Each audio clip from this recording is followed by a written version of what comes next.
The man accused of shooting two grocery store cashiers and a reserve sheriff's deputy, killing one of the cashiers, is scheduled to be in court as early as tomorrow. Tonight, we're learning more about Victor Lee Tucker Jr.'s history with the legal system in DeKalb County, including more than a half a dozen arrests. Joe Hankey explains. Big Bear grocery store behind me remains closed tonight, but the owner tells me he expects to reopen the store tomorrow. Also tomorrow, DeKalb County court officials tell me the man accused of shooting and killing a cashier inside the store is scheduled to make his first court appearance.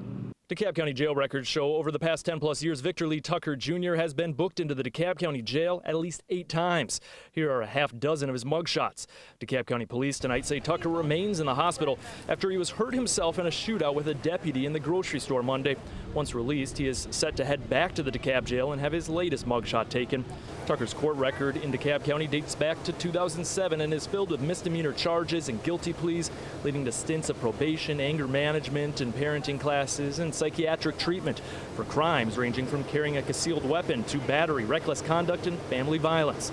Arrest warrants released today show he is now charged with more serious felony crimes: aggravated assault against an officer for allegedly shooting DeKalb County Reserve Deputy Danny Jordan, aggravated assault for allegedly shooting a cashier inside the store, and malice murder for allegedly shooting and killing a second cashier, Laquita Willis.